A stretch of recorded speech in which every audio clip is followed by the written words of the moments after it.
You know what's wild? Most families are throwing away thousands of dollars every single year. And it's not on vacations, luxury clothes, or even rent. It's on groceries. Yep, the very thing that's supposed to save you from eating out too much is quietly draining your wallet week after week. But here's the thing, with a few smart, frugal habits, you could literally slash your grocery bill in half without feeling deprived, without eating bland meals, and without spending hours in the kitchen. Today, I'm going to break down exactly how to do it, and by the end of this video, you'll have a step-by-step game plan to keep your grocery costs so low, it'll feel like you've just given yourself a raise. This is cash stuffing and budgeting, and let's dive in. Let's be real, the cost of food has gotten ridiculous. You walk into a store for milk, eggs, and bread, and suddenly you're walking out $50 lighter wondering what just happened. Groceries used to be the budget-friendly option compared to takeout or dining out, but these days? If you're not careful, your weekly shop can quietly become one of the biggest expenses in your household. That's where frugal habits come in, and I'm not talking about extreme couponing, driving to 5 different stores, or eating nothing but beans and rice. I'm talking about simple, doable, everyday shifts that will save you hundreds every single month, and yes, thousands every year. The first habit we have to talk about is intentional meal planning. Most people think they're planning meals when they write a grocery list, but here's the reality. They're just jotting down random items they think they might need. That's how you end up with a fridge full of mismatched ingredients and still feel like you have nothing to eat. Instead, I want you to reverse engineer your grocery list. Start with your meals for the week: breakfast, lunch, dinner, and snacks. Be realistic about what you actually eat, not what you wish you ate. If your family doesn't like quinoa salad, stop buying quinoa just because it's on sale. Build your list from actual recipes or meal ideas, and stick to it like glue. Now, here's where the magic happens. Instead of planning 7 totally different dinners that all require different ingredients, focus on overlap. If you're making tacos on Monday, maybe those same tortillas and shredded cheese can be used for quesadillas on Wednesday. If you're making roast chicken on Sunday, maybe that leftover meat becomes chicken salad or soup for lunch the next 2 days. This reduces waste, saves time, and slashes your grocery bill because you're not buying 15 different types of ingredients for 7 meals. The second frugal habit is to master the art of price per unit shopping. Most people walk into a grocery store and simply grab the cheapest sticker price they see, but here's the thing, that's not always the cheapest option. You need to look at the price per ounce, pound, or liter. Those tiny labels on the shelves? That's where the truth is. You might think the smaller jar is cheaper, but ounce for ounce, the bigger one might save you a ton over time. And if it's a non-perishable or something you can freeze, buying in bulk when it's truly cheaper will add up to hundreds of dollars in savings a year. Now, some people roll their eyes when they hear buy in bulk, because they imagine massive warehouse stores and a pantry that looks like a mini supermarket. That's not necessary. I'm not telling you to buy a year's supply of pasta. But if you know you use something consistently, like rice, oats, frozen vegetables, or canned tomatoes, then grabbing the larger package at a better unit price is a smart move. Just be careful with fresh produce and dairy. Only bulk buy perishables if you have a plan to freeze, cook, or use them before they go bad. Throwing away food is basically throwing away your hard-earned money.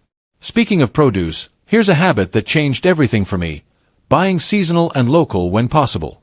Strawberries in December? They might look tempting, but you'll pay a premium for them, and they probably won't even taste great. Instead, eat with the seasons. Not only is seasonal produce cheaper, but it's fresher, tastier, and better for your health. And if you can, shop at local farmers markets near closing time. Vendors often discount their produce so they don't have to haul it back home, and you can score big savings. Another game changer? Stop falling for convenience foods. Pre-chopped veggies, shredded cheese, individual snack packs, they're all charging you extra for work you could easily do yourself. Yes, it's convenient to buy baby carrots in a bag, but those whole carrots you cut yourself cost a fraction of the price. Same with shredded cheese. You're literally paying more for someone else to shred it for you. And guess what? Shredded cheese is often coated in anti-caking agents that make it melt worse than block cheese. So, by doing a little prep yourself, you save money and get better quality. Let's also talk about one of the most overlooked frugal habits: shopping your own pantry before you hit the store. It sounds obvious, but most people don't do it. How many times have you bought pasta, rice, or canned beans only to come home and realize you already had 3 of each? Before you make a grocery list, take 5 minutes to check what you already have. Then, build meals around those items first. This habit alone can save you $20 to $50 a week, which adds up to over $2,000 a year, just from using what you already bought. Here's a sneaky way grocery stores get you to spend more: impulse buys. That's why another frugal habit is to shop with intention, and with a full stomach. Walking into a store hungry is like walking into a casino with a pocket full of cash. You're going to spend more than you planned. Studies show that hunger increases impulse purchases, especially for snack foods. So eat before you shop, stick to your list, and avoid just browsing the snack aisle unless it's on your plan. Coupons and loyalty programs can also be a goldmine, but only if you use them strategically. Don't buy something just because you have a coupon for it. Buy it because you already plan to use it. And sign up for your store's loyalty program. The discounts add up, and many stores send personalized coupons for items you already buy. Combine that with sales, and you can often get pantry staples for pennies. Let's also bust a myth here. Frugal grocery shopping doesn't mean buying the cheapest brand every time. Sometimes, the store brand is identical to the name brand, just with a different label, and it costs 30% less. But sometimes, the cheapest option isn't worth it if it means sacrificing quality and you end up wasting food because it doesn't taste good. The key is to experiment, figure out which generic items you love, and stick with those. Food storage is another overlooked habit that can save you a fortune. If you've ever thrown away a bag of slimy spinach or moldy bread, you know how frustrating it is to waste food. Learning how to properly store produce, dairy, and pantry goods can extend their shelf life by days or even weeks. Things like storing leafy greens with a paper towel to absorb moisture, keeping onions and potatoes separate, or freezing bread before it goes stale are small tweaks that add up. Cooking at home more often is, of course, one of the biggest frugal moves you can make, but here's the twist: make it easy for yourself. If cooking feels like a chore, you're going to end up back at the drive-thru. That's why I recommend batch cooking or prepping ingredients ahead of time. Chop onions, wash lettuce, and marinate meat when you have time, so you can throw together meals quickly during the week. And keep a few lazy night meals in the freezer, things like homemade soups, casseroles, or even just frozen veggies and pasta, so you're less tempted to order takeout.